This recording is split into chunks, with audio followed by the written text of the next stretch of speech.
Un supermarché refuse de vendre à un homme âgé et l'humilie en public. Mais quelques instants plus tard, il reçoit la meilleure réponse de sa vie. Le soleil se levait à peine sur la petite ville de Millbrook, ses rayons dorés caressant les façades des maisons endormies. Dans une modeste demeure au bout de la rue des Érables, Joseph Durand, un homme de 74 ans aux cheveux gris et au visage marqué par le temps, se réveillait lentement. Ses yeux bleus, encore embrumés par le sommeil, s'ouvrirent sur un plafond familier, témoin silencieux de ses nombreuses nuits solitaires. Joseph se leva péniblement, ses articulations protestant à chaque mouvement. Il se dirigea vers la cuisine, son estomac grondant douloureusement. Ouvrant le placard, il constata avec un pincement au cœur qu'il ne restait plus qu'une tranche de pain rassis. Il soupira, sachant qu'il devrait affronter le monde extérieur pour se nourrir. Pendant qu'il s'habillait, Joseph repensa à sa vie. Autrefois professeur d'histoire respecté, il avait tout perdu suite à la fermeture de son école et à une série de revers financiers. Maintenant, à l'âge où il aurait dû profiter d'une retraite paisible, il se retrouvait à compter chaque centime. Joseph sortit de chez lui, une vieille sacoche en cuir à la main contenant les quelques pièces qu'il avait économisées. Le supermarché chez Marianne n'était qu'à quelques pâtés de maison, mais pour Joseph, chaque pas était un défi. Il observa les passants autour de lui, des gens pressés qui ne lui accordaient pas un regard. Il se sentait invisible, comme si les années l'avaient effacé du monde des vivants. Arrivé devant le supermarché, Joseph hésita un instant. Les portes automatiques s'ouvrirent, l'invitant à entrer dans un monde de néon et d'abondance qui lui semblait désormais étranger. Il prit une profonde inspiration et franchit le seuil, ignorant que ce simple acte allait bouleverser sa vie à jamais. À l'intérieur, l'air conditionné le fit frissonner. Joseph se dirigea vers le rayon boulangerie, ses yeux s'attardant sur les étalages de fruits frais et de légumes colorés qu'il ne pouvait plus s'offrir. Il saisit un pain, le plus petit et le moins cher, et se permit d'ajouter un petit carton de lait et un paquet de riz bon marché. C'était tout ce qu'il pouvait espérer avec ses maigres économies. Alors qu'il se dirigeait vers la caisse, Joseph sentit le poids des regards sur lui. Il baissa les yeux, conscient de son apparence, des vêtements usés, des chaussures éculées. La honte le submergea, mais la faim était plus forte. Il devait acheter ses quelques provisions, coûte que coûte. Ce qu'il ignorait, c'est que son geste allait déclencher une série d'événements qui allaient non seulement changer sa vie, mais aussi celle de toute la communauté de Millbrook. Car parfois, c'est dans les moments les plus sombres que la lumière de l'humanité brille le plus fort. Joseph s'approcha de la caisse, le cœur battant. La caissière, une jeune femme au visage dur, le toisa du regard. Il posa ses maigres achats sur le tapis roulant, ses mains tremblantes cherchant les pièces dans sa sacoche. C'est alors que tout bascula. « Êtes-vous sûr d'avoir assez pour payer ça ?» lança la caissière d'un ton moqueur. Joseph sentit son monde s'écrouler autour de lui. Il ne savait pas encore que ce moment d'humiliation allait être le catalyseur d'un changement extraordinaire dans sa vie et dans celle de toute la ville. Le temps sembla se figer dans le supermarché chez Marianne. Les mots de la caissière résonnaient encore dans l'air, tranchant comme des lames. Joseph, le visage empourpré de honte, leva les yeux vers elle, cherchant une once de compassion dans son regard. Il n'y trouva que du mépris. « Oui, madame, » murmura-t-il, sa voix à peine audible. « J'ai compté mes pièces avant de venir. » La caissière, dont le badge indiquait Sophie, laissa échapper un rire sec qui fit sursauter Joseph. « Eh bien, dépêchez-vous alors. Il y a des gens qui attendent. » Joseph commença à compter ses pièces, ses doigts tremblants les faisant tomber sur le tapis roulant. Chaque tintement semblait amplifier son humiliation. Derrière lui, il entendait les murmures impatients des autres clients. Soudain, une voix forte retentit derrière le comptoir. « Que se passe-t-il ici ?» Marianne Leroy, la propriétaire du supermarché, s'avança. C'était une femme d'une 50aine d'années, aux chignons serrés et au tailleur impeccable. Son regard froid balaya la scène avant de se poser sur Joseph. « C'est ce monsieur », expliqua Sophie avec un sourire narquois. « Il essaie de payer avec des pièces. » Marianne toisa Joseph de haut en bas, son nez se plissant de dégoût. « Monsieur, nous ne sommes pas une œuvre de charité. Si vous n'avez pas les moyens d'acheter correctement, je vous suggère d'aller ailleurs. » Joseph sentit ses jambes faiblir. « Mais j'ai l'argent, » protesta-t-il faiblement. « Ce n'est pas beaucoup, mais c'est tout ce que j'ai pour manger aujourd'hui. » Marianne croisa les bras, imperturbable. « Ici, nous avons une image à maintenir. Nous ne pouvons pas avoir des gens comme vous qui font fuir notre clientèle respectable. » Les mots frappèrent Joseph comme des coups physiques. Il regarda autour de lui, cherchant un visage amical, quelqu'un qui prendrait sa défense. Mais les autres clients détournaient le regard, certains chuchotant entre eux, d'autres feignant l'indifférence. C'est alors qu'une nouvelle voix s'éleva dans le magasin, claire et assurée. « J'achèterai ces courses. » Tous les regards se tournèrent vers l'entrée du supermarché. Un homme d'une quarantaine d'années, grand et élégamment vêtu, s'avançait vers la caisse. Ses yeux verts brillaient d'une détermination qui fit reculer Marianne d'un pas. « Je m'appelle Thomas Mercier », annonça-t-il en tendant sa carte de crédit à Sophie. « Et je paierai non seulement les courses de ce monsieur, mais aussi celles de tous les clients présents dans ce magasin en ce moment. » Un murmure d'étonnement parcourut la foule. Marianne, prise de court, tenta de reprendre le contrôle de la situation. « Monsieur Mercier, ce n'est pas nécessaire. Nous avons simplement… » Thomas l'interrompit d'un geste de la main. « Ce qui n'est pas nécessaire, c'est la façon dont vous traitez vos clients. Tous vos clients. » Il se tourna vers Joseph, posant une main rassurante sur son épaule. « Monsieur, permettez-moi de vous inviter à déjeuner. J'aimerais discuter avec vous. » Joseph, encore sous le choc, acquiesça silencieusement. Alors qu'ils quittèrent le magasin ensemble, laissant derrière eux une Marianne furieuse et une foule stupéfaite, il ne pouvait s'empêcher de se demander qui était cet homme mystérieux et pourquoi avait-il pris sa défense. Ce qu'il ignorait, c'est que cette rencontre allait non seulement changer sa vie, mais aussi ébranler les fondations mêmes de Millbrook, révélant des secrets enfouis et des liens insoupçonnés entre les habitants de cette petite ville apparemment tranquille. Le Café des Artistes était un établissement élégant situé au cœur de Millbrook.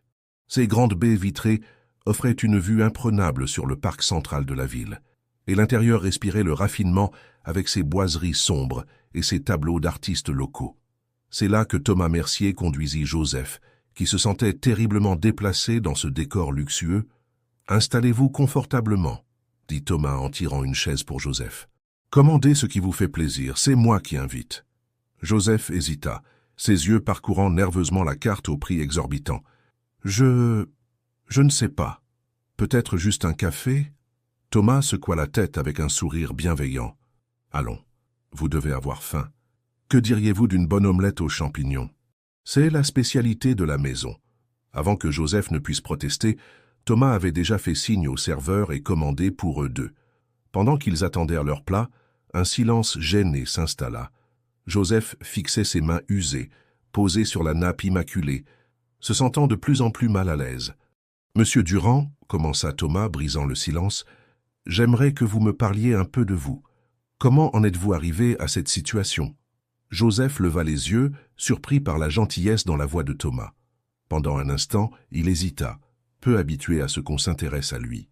Puis, comme un barrage qui cède, les mots commencèrent à couler. Il raconta son passé de professeur d'histoire, sa passion pour transmettre le savoir aux jeunes générations. Il parla de la fermeture de l'école où il enseignait, victime de restrictions budgétaires, de sa femme Marie, décédée d'un cancer peu après le laissant seul et dévasté, des économies qui s'épuisaient rapidement, des factures qui s'accumulaient, et de la spirale de la pauvreté dans laquelle il s'était retrouvé piégé. Thomas l'écoutait attentivement, son visage reflétant une profonde empathie. Quand Joseph eut fini son récit, leurs plats étaient arrivés mais restaient intacts. « Monsieur Durand, » dit doucement Thomas, « votre histoire me touche profondément. Mais je dois vous avouer quelque chose. Ce n'est pas un hasard si je me trouvais dans ce supermarché ce matin. » Joseph le regarda, intrigué. Thomas poursuivit. « Je suis à la tête d'une fondation qui œuvre pour la justice sociale et l'égalité des chances. Nous cherchions un endroit pour lancer un nouveau projet, et Millbrook semblait être la ville idéale.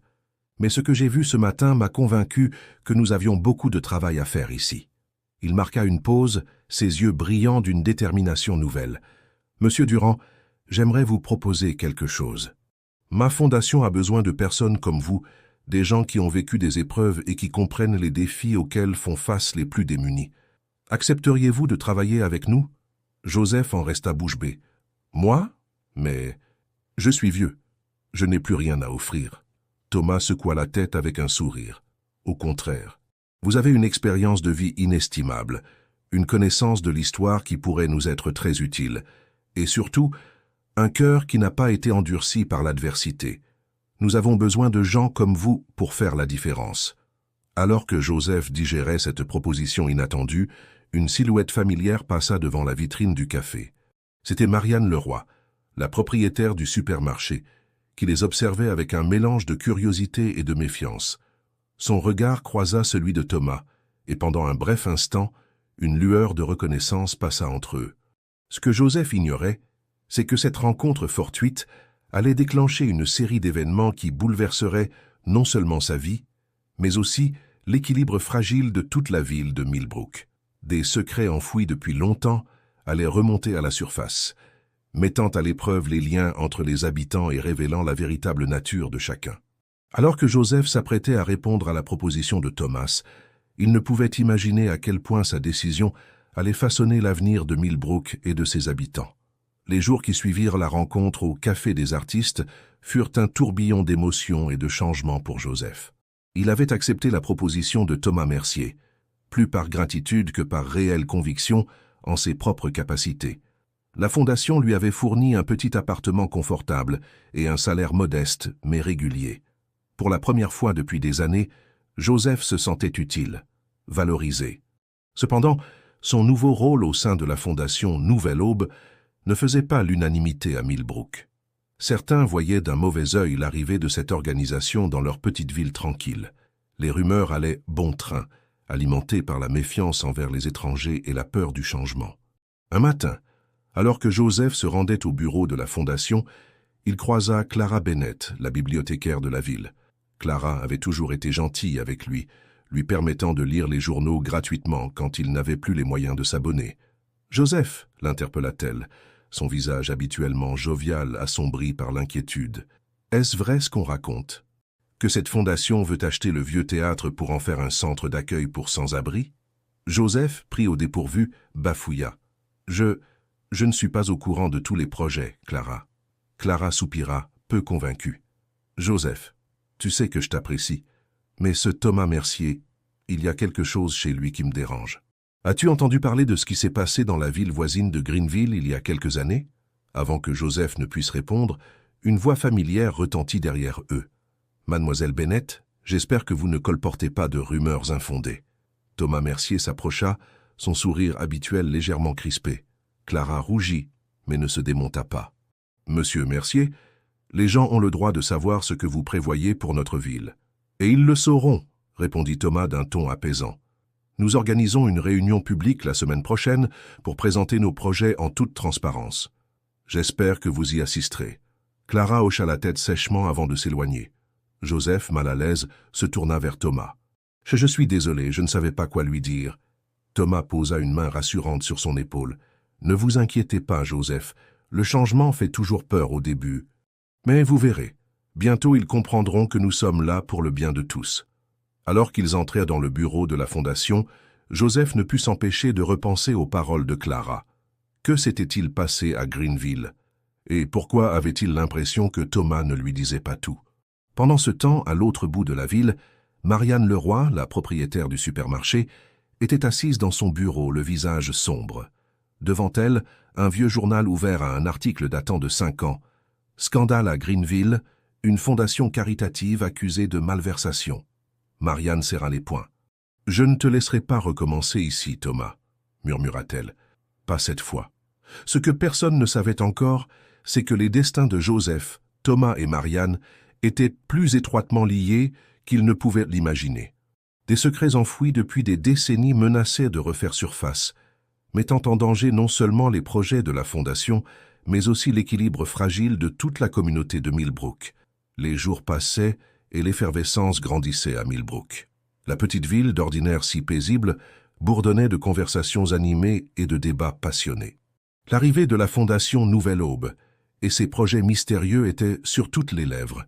Joseph, dans son nouveau rôle, se retrouvait au cœur de cette tempête. Il passait ses journées à rencontrer les habitants, à écouter leurs préoccupations et à tenter de les rassurer.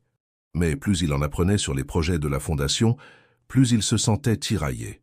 Un après-midi, alors qu'il distribuait des prospectus pour la réunion publique à venir, il croisa Sophie, la caissière qu'il avait humiliée au supermarché.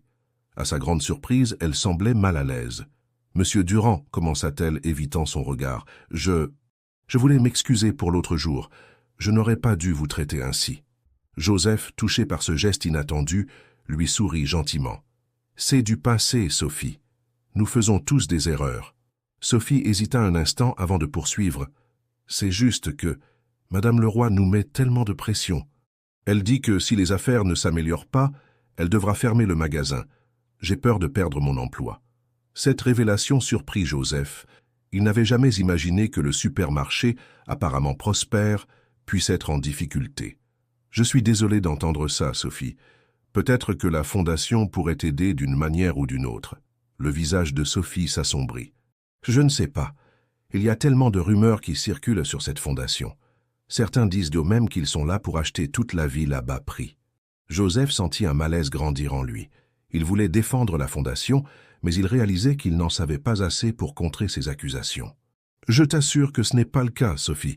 Viens à la réunion la semaine prochaine, tu verras par toi-même. » Alors qu'il continuait sa tournée, Joseph ne pouvait s'empêcher de repenser à cette conversation. Il décida de passer au bureau de la fondation pour en parler à Thomas. Mais en arrivant, il entendit des voix animées provenant du bureau principal. « Tu ne peux pas faire ça, Thomas. » C'était la voix de Marianne Leroy tendue et en colère. « Tu vas détruire cette ville comme tu l'as fait à Greenville. »« Tu ne comprends pas, Marianne, » répondit Thomas, sa voix habituellement calme trahissant une certaine frustration. « C'est différent cette fois. J'essaie de réparer mes erreurs. » Joseph, figé devant la porte, n'osait pas bouger. Que signifiait tout cela? Quel lien y avait-il entre Thomas et Marianne? Et que s'était-il réellement passé à Greenville? Soudain, la porte s'ouvrit brusquement. Marianne sortit en trombe, bousculant presque Joseph. Leurs regards se croisèrent un instant, et Joseph y vit un mélange de colère et de peur. « Joseph !» appela Thomas de l'intérieur du bureau. « Entrez, s'il vous plaît, nous devons parler. » Alors qu'il franchissait le seuil, Joseph sentit que ce qu'il allait entendre allait changer à jamais sa perception des choses. Les secrets de Millbrook étaient sur le point d'éclater au grand jour, et il se retrouvait, malgré lui, au cœur de cette tempête qui menaçait de tout emporter sur son passage. Joseph entra dans le bureau, le cœur battant. Thomas était debout près de la fenêtre, le regard perdu dans le vague. Il se tourna vers Joseph, et pour la première fois, ce dernier vit une fêlure dans le masque de confiance que Thomas arborait habituellement. « Joseph, » commença Thomas d'une voix fatiguée, « je vous dois la vérité, toute la vérité. » Il invita Joseph à s'asseoir et prit une profonde inspiration avant de poursuivre. « Il y a 5 ans, j'étais à la tête d'une fondation similaire à Greenville. Nous avions de grands projets pour revitaliser la ville, créer des emplois, aider les plus démunis. Mais les choses ont mal tourné. » Joseph écoutait attentivement, sentant que chaque mot pesait lourd dans la balance de sa confiance envers Thomas. Des investisseurs peu scrupuleux se sont mêlés au projet. L'argent a commencé à disparaître. Des promesses n'ont pas été tenues. Avant que je ne m'en rende compte, tout s'est effondré. Des gens ont perdu leur emploi, leurs économies. J'ai été accusé de malversation, même si j'ai finalement été blanchi. Thomas s'interrompit, les yeux brillants de larmes contenues. Marianne Leroy était l'une des victimes. Elle avait investi toutes ses économies dans notre projet. Quand tout s'est effondré, elle a tout perdu. C'est pour ça qu'elle est venue s'installer ici, à Millbrook, pour recommencer à zéro. Joseph était abasourdi. « Mais alors, pourquoi êtes-vous venu ici? Pourquoi risquer de tout remuer ?»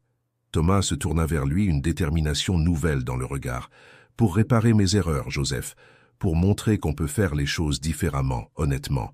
Millbrook est ma chance de racheter mes fautes, de vraiment aider une communauté sans que l'avidité ne vienne tout gâcher. » Joseph resta silencieux un moment, digérant ses révélations. « Et les rumeurs sur l'achat du théâtre?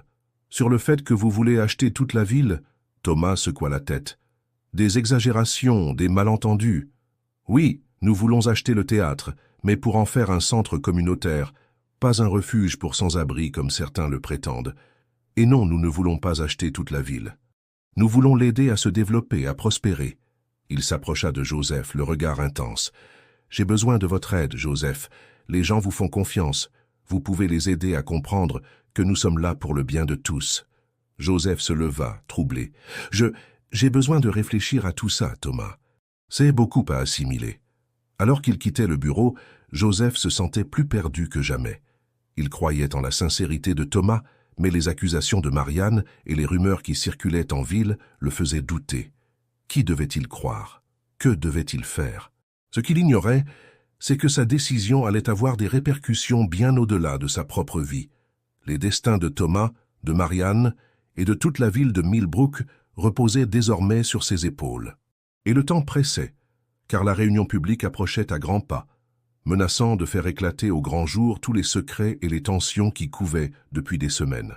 Alors que Joseph marchait dans les rues de Millbrook, perdu dans ses pensées, il ne remarqua pas la silhouette qu'il observait de loin, un téléphone à l'oreille. Oui, il sait tout maintenant. Que fait-on? La réponse qui vint de l'autre bout du fil allait mettre en branle une série d'événements qui changeraient à jamais le visage de Millbrook. Le jour de la réunion publique était enfin arrivé. L'ancienne salle des fêtes de Millbrook, habituellement utilisée pour les mariages et les bals de promotion, était pleine à craquer. L'atmosphère était électrique, mélange d'excitation et d'appréhension. Joseph, assis au premier rang, sentait le poids des regards sur lui. Depuis sa conversation avec Thomas, il avait passé des nuits blanches à réfléchir, pesant le pour et le contre, cherchant la vérité dans ce dédale de révélations et de rumeurs. Thomas monta sur l'estrade, son charisme habituel légèrement terni par la nervosité visible dans ses gestes. Il commença son discours, présentant les projets de la fondation Nouvelle Aube pour Millbrook. La rénovation du vieux théâtre en centre culturel, la création d'une coopérative agricole pour soutenir les fermiers locaux, des programmes de formation pour les jeunes. Au fur et à mesure qu'il parlait, Joseph pouvait sentir l'atmosphère dans la salle changer. Le scepticisme initial laissait place à un intérêt croissant, voire à de l'enthousiasme chez certains. Mais soudain, une voix s'éleva du fond de la salle. « Et Greenville, allez-vous nous parler de ce qui s'est passé là-bas » Un murmure parcourut l'assemblée. Thomas pâlit visiblement, mais avant qu'il ne puisse répondre, Marianne Leroy se leva. « J'étais à Greenville, dit-elle d'une voix forte. J'ai tout perdu à cause des promesses de cet homme. Comment pouvons-nous lui faire confiance ?» La salle explosa en conversations animées. Thomas tenta de reprendre le contrôle, mais les questions fusaient de toutes parts. Joseph, le cœur battant, savait que c'était le moment crucial. Il devait agir. Se levant lentement, il monta sur l'estrade aux côtés de Thomas. Le silence se fit progressivement alors que tous les regards se tournèrent vers lui. « Je sais ce que vous pensez », commença Joseph, sa voix tremblante au début, mais gagnant en assurance. « Vous vous demandez pourquoi un vieil homme comme moi, qui était au bord du gouffre il y a quelques semaines, défend maintenant cette fondation. » Il marqua une pause, balayant la salle du regard. « La vérité, c'est que j'ai douté aussi. J'ai entendu les rumeurs, j'ai vu la méfiance dans vos yeux, mais j'ai aussi vu autre chose. J'ai vu l'espoir renaître chez ceux qui, comme moi, avaient perdu tout espoir. » Joseph se tourna vers Thomas. « Oui, des erreurs ont été commises à Greenville, mais n'avons-nous pas tous droit à une seconde chance? N'est-ce pas ce que nous enseignons à nos enfants ?» Puis il s'adressa directement à Marianne. « Madame Leroy, je comprends votre colère et votre méfiance, mais regardez autour de vous. Cette ville, notre ville, a besoin d'aide. Nous ne pouvons pas rester figés dans le passé, par peur de l'avenir. » Un silence pesant s'abattit sur la salle. Joseph sentait que ces mots avaient touché quelque chose de profond chez les habitants de Millbrook. Mais le véritable tournant survint lorsqu'une jeune femme se leva. C'était Sophie, la caissière du supermarché. « Monsieur Durand a raison, dit-elle d'une voix claire. J'ai été odieuse avec lui, et pourtant il m'a pardonné. Si lui peut donner une seconde chance, peut-être que nous le devrions tous. » Peu à peu, d'autres voix s'élevèrent en soutien. Clara, la bibliothécaire, proposa d'utiliser une partie de la bibliothèque pour les programmes éducatifs de la Fondation. Un agriculteur local se dit intéressé par le projet de coopérative. Marianne, visiblement émue, resta silencieuse un long moment. Puis, lentement, elle s'approcha de l'estrade. Tous retinrent leur souffle. « Je ne peux pas oublier ce qui s'est passé, » dit-elle en regardant Thomas droit dans les yeux. « Mais peut-être que je peux essayer de pardonner, pour le bien de Millbrook. » Thomas, les larmes aux yeux, tendit la main à Marianne. Après une hésitation, elle la serra, scellant un accord tacite qui changea l'atmosphère de la salle. Joseph observait la scène, le cœur gonflé d'émotion. Il avait l'impression de voir sa ville renaître sous ses yeux, l'espoir et l'unité remplaçant la méfiance et la division. Alors que la réunion se terminait dans un brouhaha d'excitation et de plans pour l'avenir, Joseph ne pouvait s'empêcher de penser que ce n'était que le début. Le véritable défi commençait maintenant. Transformer ses promesses en réalité, reconstruire la confiance jour après jour et faire de Millbrook un modèle de communauté unie et solidaire. Ce qu'il ignorait encore, c'est que ce jour marquerait le début d'une transformation bien plus profonde, non seulement pour la ville, mais aussi pour lui-même. Les semaines qui suivirent la réunion publique furent intenses pour Millbrook. L'effervescence initiale laissa place à un travail acharné, alors que les projets de la fondation Nouvelle Aube commençaient à prendre forme. Joseph se retrouva au cœur de cette transformation. Son rôle au sein de la fondation évoluait rapidement, passant de simple consultant à véritable médiateur entre les habitants et l'équipe de Thomas. Ses journées étaient remplies de réunions, de visites de chantier et de discussions avec les citoyens. Un matin, alors qu'il supervisait le début des travaux de rénovation du vieux théâtre, Joseph fut surpris de voir arriver Marianne Leroy, un thermos de café à la main. « Je me suis dit que les ouvriers apprécieraient une petite pause », dit-elle avec un sourire hésitant. Joseph la remercia chaleureusement, touché par ce geste. Alors qu'ils observaient ensemble l'activité sur le chantier, Marianne soupira. « Vous savez, Joseph, je commence à croire que j'avais tort. Peut-être que cette fondation est vraiment ce dont notre ville avait besoin. » Joseph hocha la tête, compréhensif. « Le changement fait toujours peur au début. Mais regardez autour de vous, Marianne. » Les gens sourient à nouveau, ils ont de l'espoir. En effet, partout dans Millbrook, on pouvait sentir un nouvel élan. Le projet de coopérative agricole prenait forme, attirant l'intérêt des fermiers des environs. La bibliothèque, sous l'impulsion de Clara, était devenue un véritable centre de ressources pour les habitants en quête de formation ou de reconversion. Même le supermarché de Marianne connaissait un regain d'activité. Elle avait décidé, avec l'aide de la Fondation, de mettre en place un système de prix solidaire pour les produits de première nécessité. Cependant, tout n'était pas rose. Certains habitants restaient sceptiques, craignant que ces changements ne dénaturent l'âme de leur petite ville. D'autres s'inquiétaient de l'influence grandissante de la Fondation sur tous les aspects de la vie locale. Un soir, alors que Joseph rentrait chez lui après une longue journée, il croisa Sophie, la jeune caissière. Elle semblait préoccupée. « Monsieur Durand ?» l'interpella-t-elle. « Je peux vous parler un moment ?» Joseph acquiesça, intrigué par son ton sérieux. « C'est à propos de la Fondation, » commença Sophie. « Je sais qu'ils font beaucoup de bien, mais j'ai entendu des choses, des rumeurs sur d'autres villes où ils sont intervenus, pas seulement Greenville. » Le cœur de Joseph se serra. Il pensait que toute cette histoire était derrière eux. « Quelle sorte de rumeurs, Sophie ?» La jeune femme hésita. « Des histoires de corruption, de pression sur les élus locaux. Certains disent eux-mêmes que la Fondation n'est qu'une façade pour des intérêts bien plus grands. » Joseph resta silencieux un moment, digérant ces informations. Il ne voulait pas croire que Thomas puisse être impliqué dans quoi que ce soit d'illégal ou d'immoral, mais il ne pouvait ignorer ces accusations. « Merci de m'en avoir parlé, Sophie, » dit-il finalement. « Je vais me renseigner. » Alors qu'il reprenait son chemin, l'esprit troublé, Joseph ne remarqua pas la voiture aux vitres teintées garée un peu plus loin, ni l'homme qui le photographiait discrètement. Cette nuit-là, Joseph eut du mal à trouver le sommeil. Il réalisait que malgré tous les progrès accomplis, Millbrook marchait sur un fil. La confiance si durement gagnée pouvait s'effondrer en un instant si ces rumeurs s'avéraient fondées. Il prit une décision. Dès le lendemain, il irait voir Thomas pour obtenir des réponses. Peu importe les conséquences, il devait savoir la vérité. Pour le bien de Millbrook et pour sa propre conscience. Ce qu'il ignorait, c'est que cette décision allait déclencher une série d'événements qui mettraient à l'épreuve non seulement sa loyauté, mais aussi ses convictions les plus profondes. Le lendemain matin, Joseph se rendit au bureau de la Fondation avec une détermination mêlée d'appréhension. Il trouva Thomas penché sur des plans, l'air absorbé. « Thomas, » commença Joseph, « nous devons parler. » Le ton de sa voix fit lever les yeux à Thomas. Voyant l'expression sérieuse de Joseph, il hocha la tête et ferma la porte de son bureau. « J'ai entendu des rumeurs, Thomas.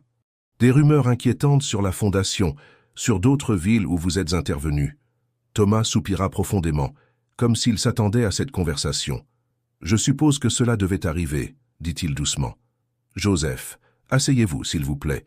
Il est temps que je vous raconte toute l'histoire. » Pendant les 2 heures qui suivirent, Thomas parla sans interruption. Il raconta comment la Fondation avait commencé avec les meilleures intentions du monde, voulant réellement aider les communautés en difficulté. Mais au fil du temps, la pression des résultats, l'attrait de l'argent facile et les compromis de plus en plus fréquents avaient été corrompus la mission originelle. « À Greenville, j'ai touché le fond, » admit Thomas, les yeux brillants de larmes contenues. J'ai vu des vies brisées, des rêves anéantis. C'est là que j'ai décidé de tout changer. Millbrook est ma chance de rédemption, Joseph, de prouver qu'on peut faire les choses différemment, honnêtement. Joseph écoutait, le cœur lourd. Mais ces autres rumeurs sur la corruption, les pressions, Thomas secoua la tête, ce sont les vestiges de notre ancien mode de fonctionnement. Des gens qui ne veulent pas que nous changions, qui préfèrent l'ancien système. Mais je vous jure, Joseph, qu'ici à Millbrook, tout est transparent. Chaque centime, chaque décision. Il se leva et alla chercher une pile de dossiers. Voici tous nos comptes, nos contrats, nos plans. Vous pouvez tout vérifier, tout contrôler. Je n'ai rien à cacher, plus maintenant. Joseph passa les heures suivantes à éplucher les documents, posant des questions, vérifiant chaque détail. À sa grande surprise et son immense soulagement, tout semblait en ordre. La fondation Nouvelle Aube tenait ses promesses à Millbrook. Alors qu'il s'apprêtait à partir, rassuré mais épuisé, Thomas l'arrêta. « Joseph, il y a une chose que je ne vous ai pas dite, la raison pour laquelle j'ai choisi Millbrook. » Joseph se retourna, intrigué. « Votre femme, Marie, elle était originaire d'ici, n'est-ce pas ?» Joseph acquiesça, surpris. « Oui, mais comment ?»« Marie était ma cousine, Joseph. Quand j'ai appris ce qui vous était arrivé, j'ai su que je devais venir ici, pour vous aider, pour honorer sa mémoire. » Cette révélation frappa Joseph de plein fouet. Soudain, tout prenait un sens différent. L'aide inattendue, l'intérêt de Thomas pour lui, ce n'était pas juste de la philanthropie, c'était personnel. Alors qu'il quittait le bureau, l'esprit tourbillonnant d'émotions, Joseph ne savait plus que penser. D'un côté, il était soulagé de savoir que la Fondation était honnête dans ses actions à Millbrook. De l'autre, ce lien personnel avec Thomas soulevait de nouvelles questions. Ce qu'il ignorait, c'est que cette conversation avait été entendue. Dans l'ombre, quelqu'un qui n'appréciait pas du tout ces révélations préparait déjà sa riposte. La paix fragile de Millbrook allait bientôt être mise à rude épreuve. Les jours qui suivirent la révélation de Thomas furent étranges pour Joseph. Il se sentait partagé entre la gratitude envers cet homme qui avait tant fait pour lui et pour Millbrook, et un sentiment de malaise face à cette connexion familiale inattendue. Il ne pouvait s'empêcher de se demander si tout cela n'était qu'une vaste manipulation. Pendant ce temps, les projets de la Fondation continuaient d'avancer. Le vieux théâtre était en pleine métamorphose, se transformant peu à peu en un centre culturel moderne. La coopérative agricole commençait à porter ses fruits avec les premiers produits locaux arrivant sur les étals du supermarché de Marianne. Un matin, alors que Joseph se rendait à la bibliothèque pour aider Clara à organiser un atelier de formation, il remarqua une agitation inhabituelle en ville. Des groupes de personnes discutaient avec animation, jetant des regards méfiants autour d'eux. En entrant dans la bibliothèque, il comprit pourquoi. Sur le comptoir d'accueil était posé un journal local, dont la une criait en gros titres « Scandale à Millbrook ». La vérité sur la Fondation Nouvelle Aube.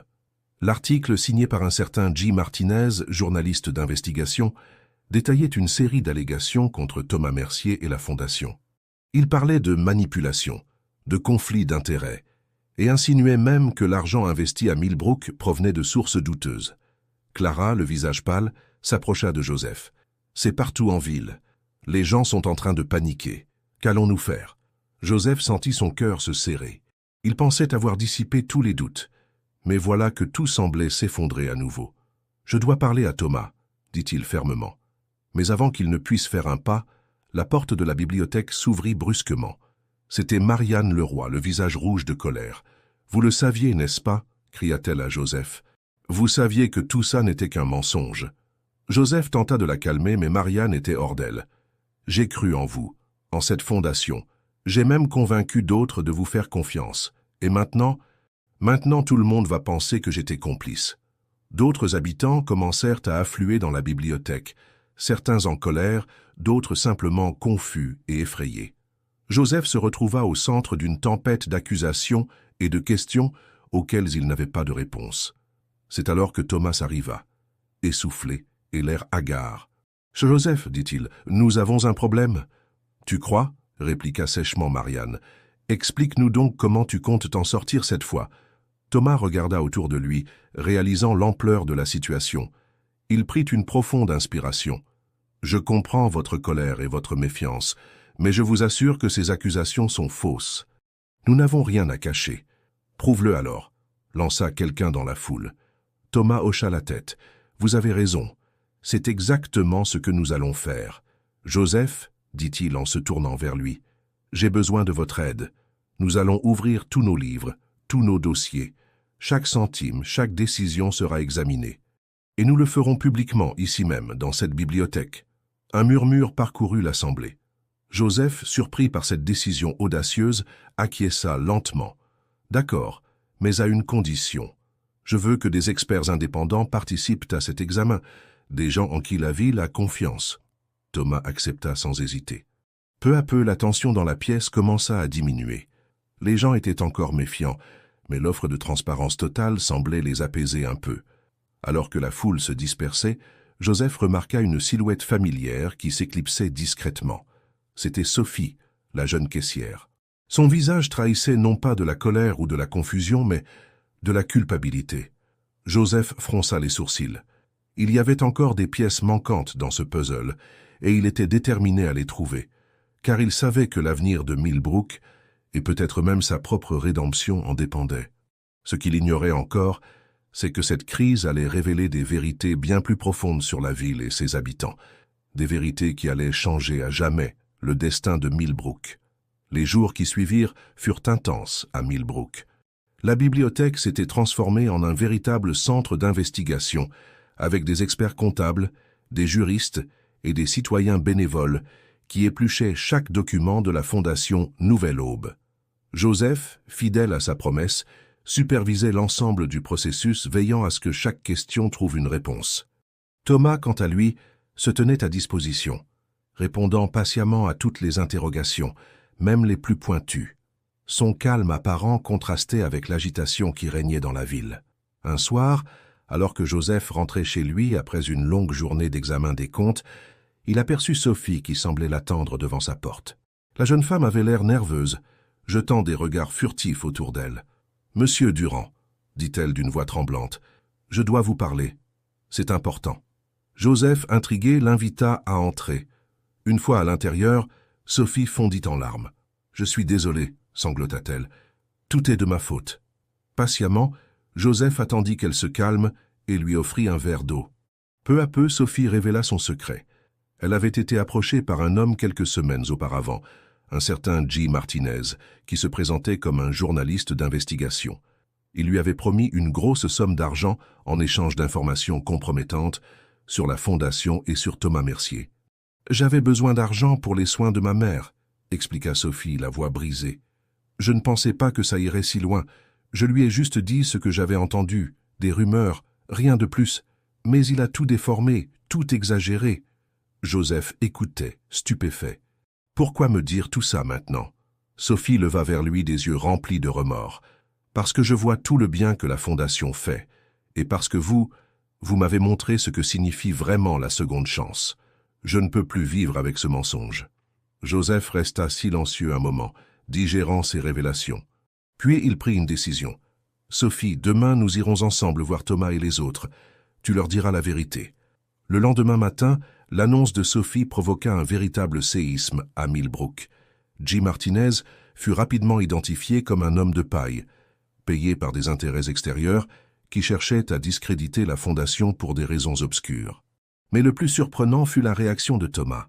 Au lieu de la colère attendue, il montra une compassion inattendue envers Sophie. « Nous avons tous fait des erreurs, » dit-il devant l'assemblée des citoyens. « L'important est d'avoir le courage de les reconnaître et de chercher à les réparer. » Cette attitude renforça la confiance que les habitants commençaient à placer en lui et en la fondation. Les jours suivants virent une vague de soutien sans précédent pour les projets de Nouvelle Aube.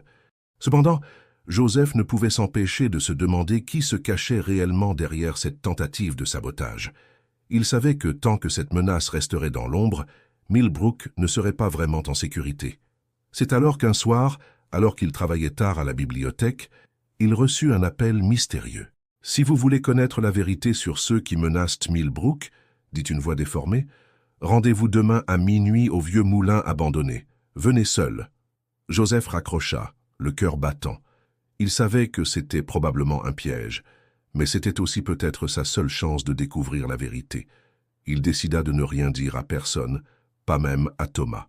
Ce qu'il ignorait, c'est que sa décision allait déclencher une série d'événements qui allaient non seulement révéler des secrets enfouis depuis longtemps, mais aussi mettre à l'épreuve chaque lien, chaque relation dans la ville de Millbrook. Alors que minuit approchait le lendemain soir, Joseph se dirigea vers le vieux moulin, conscient que ce qu'il attendait là-bas pourrait changer à jamais le destin de la ville qu'il avait appris à aimer.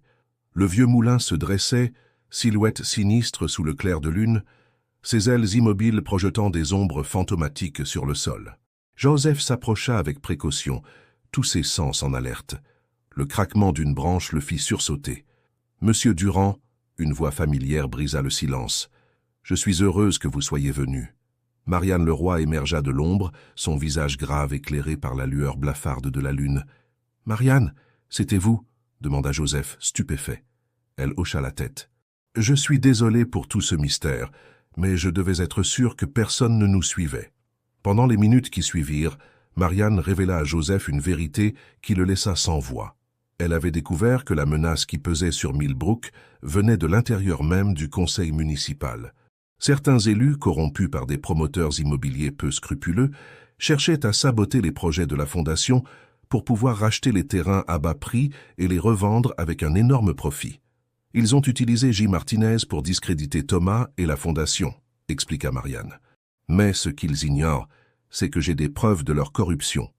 Elle sortit une clé USB de sa poche. Tout est là-dedans. Des emails, des relevés bancaires, des enregistrements de réunions secrètes, assez pour les faire tomber. Joseph était abasourdi. Pourquoi ne pas avoir révélé tout cela plus tôt? Le visage de Marianne s'assombrit. Parce que mon frère fait partie de ce groupe. J'espérais pouvoir le convaincre de se retirer, de dénoncer les autres, mais il est trop impliqué maintenant. Soudain, un bruit de moteur se fit entendre.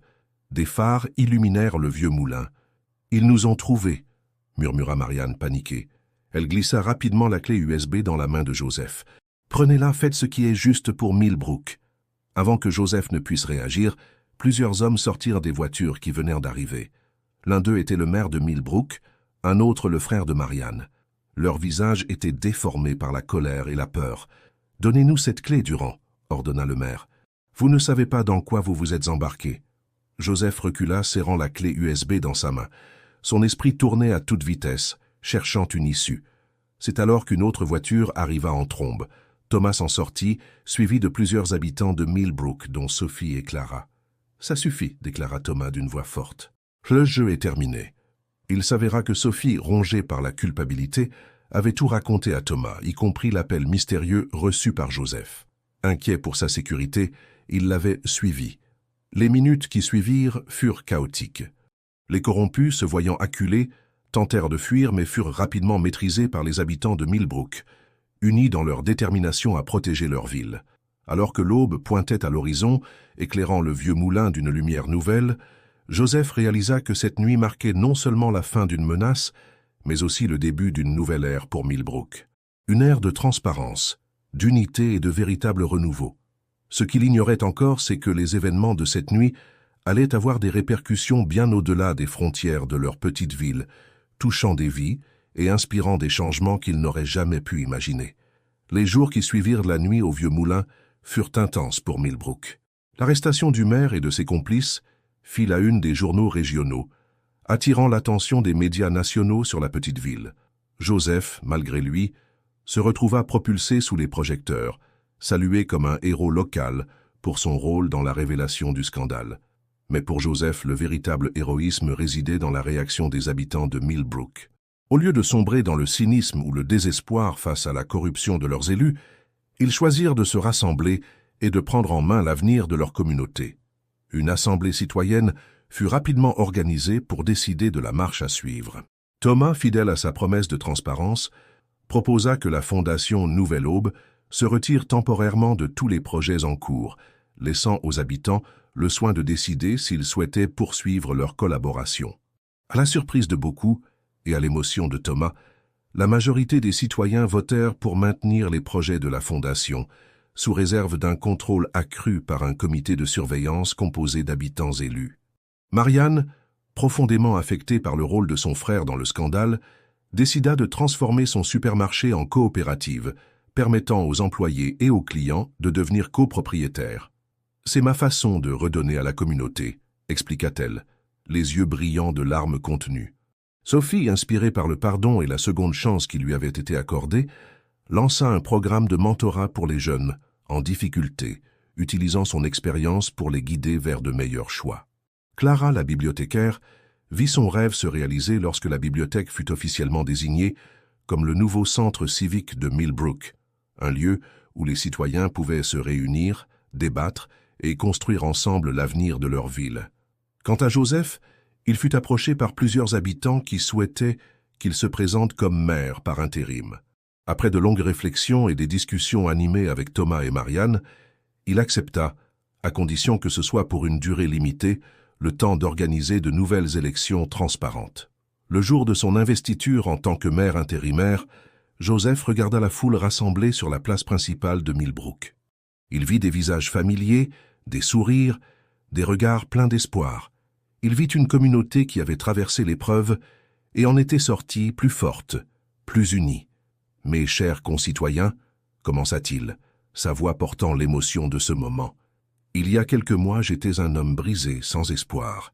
Aujourd'hui, je me tiens devant vous, porté par votre confiance et votre courage. Ce que nous avons accompli ensemble ces dernières semaines prouve que le véritable changement vient de chacun d'entre nous. Millbrook n'est pas juste une ville, c'est une famille.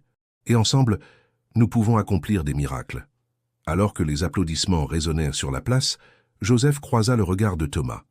Dans ce simple échange, il y avait de la gratitude, du respect et la promesse silencieuse de continuer à travailler ensemble pour le bien de tous. Ce que Joseph ne savait pas encore, c'est que l'histoire de Millbrook était sur le point de dépasser les frontières de leur petite ville, inspirant un mouvement de renouveau civique à travers tout le pays. Le voyage qui avait commencé par un simple acte de compassion allait avoir des répercussions bien au-delà de tout ce qu'il aurait pu imaginer.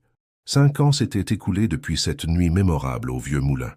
Millbrook avait connu une transformation remarquable, devenant un modèle de gouvernance participative et de développement durable pour les petites villes à travers le pays.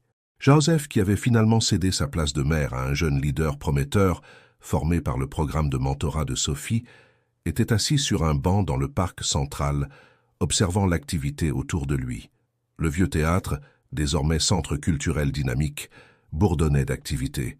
Des enfants jouaient sur une aire de jeu construite par les habitants eux-mêmes. Au loin, on pouvait apercevoir les champs de la coopérative agricole, verdoyants et prospères. Thomas s'approcha et s'assit à côté de lui, un sourire aux lèvres. « Qui aurait cru que nous en arriverions là, hein ?»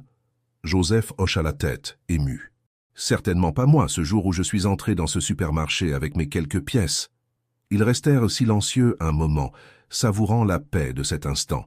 Puis Thomas sortit une enveloppe de sa poche. « J'ai une nouvelle à t'annoncer, Joseph. La fondation Nouvelle Aube a été sollicitée par le gouvernement. Ils veulent que nous partagions notre modèle avec d'autres villes en difficulté à travers le pays. » Joseph se tourna vers lui, les yeux écarquillés. « C'est une opportunité incroyable, Thomas. » « En effet, acquiesça Thomas. Mais je ne peux pas le faire seul. J'aurais besoin de quelqu'un qui comprend vraiment ce que signifie la renaissance d'une communauté. Quelqu'un comme toi, Joseph. » La proposition prit Joseph au dépourvu. Quitter Millbrook? À son âge? Mais en regardant autour de lui, il réalisa que la ville qu'il aimait tant n'avait plus besoin de lui de la même manière. Elle avait trouvé sa voie, sa force. « Tu sais, dit-il lentement, il y a quelques années, j'aurais pensé que ma vie était terminée, que je n'avais plus rien à offrir. Mais Millbrook m'a appris que tant qu'on a la volonté d'aider les autres, il n'est jamais trop tard pour faire la différence. » Thomas sourit, comprenant la décision de son ami avant même qu'il ne la verbalise. Dans les semaines qui suivirent, la nouvelle du départ de Joseph et Thomas se répandit dans Millbrook. Plutôt que de la tristesse, cette annonce suscita une vague de fierté et d'encouragement. Les habitants comprenaient l'importance de partager leur expérience, d'étendre l'esprit de Millbrook au-delà de leurs frontières. Le jour de leur départ, toute la ville se rassembla pour leur dire au revoir. Marianne, Sophie, Clara et tant d'autres, chacun avec une histoire de transformation personnelle à raconter, étaient là pour les remercier et leur souhaiter bonne chance. Alors que Joseph montait dans la voiture, son regard s'attarda sur la ville qu'il avait appris à aimer et qui l'avait sauvé. Il pensa à Marie, sa défunte épouse, et se demanda si elle serait fière de lui. Une douce brise caressa son visage, comme un dernier au revoir de Millbrook. Tom démarra la voiture et ils prirent la route vers leur nouvelle aventure. Alors que Millbrook s'éloignait dans le rétroviseur, Joseph réalisa que ce n'était pas vraiment un adieu. L'esprit de Millbrook, cette résilience et cette solidarité qu'ils avaient forgées ensemble, les accompagnerait partout où ils iraient. « Tu sais, Thomas, dit Joseph alors qu'ils passèrent le panneau, vous quittez Millbrook, je crois que nous avons tous les deux trouvé notre rédemption ici. » Thomas s'acquiesça, ému. Et maintenant, nous allons aider d'autres à trouver la leur. La route s'étendait devant eux, pleine de promesses et de nouveaux défis. Joseph sentit une excitation qu'il n'avait pas ressentie depuis des années. À 79 ans, il s'apprêtait à commencer un nouveau chapitre de sa vie, porteur d'un message d'espoir et de renouveau.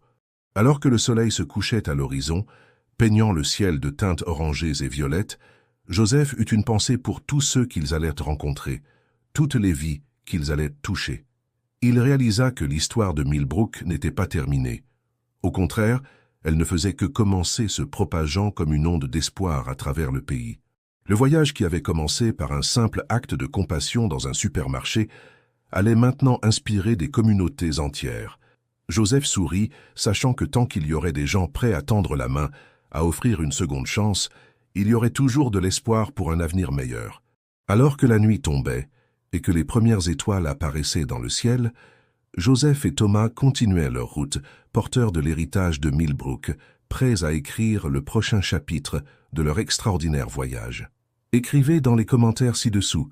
Si vous étiez un jour témoin d'une injustice comme celle-ci, resteriez-vous silencieux ou agiriez-vous? S'il vous plaît, aimez cette vidéo et abonnez-vous pour plus d'histoires comme celle-ci. Merci de regarder.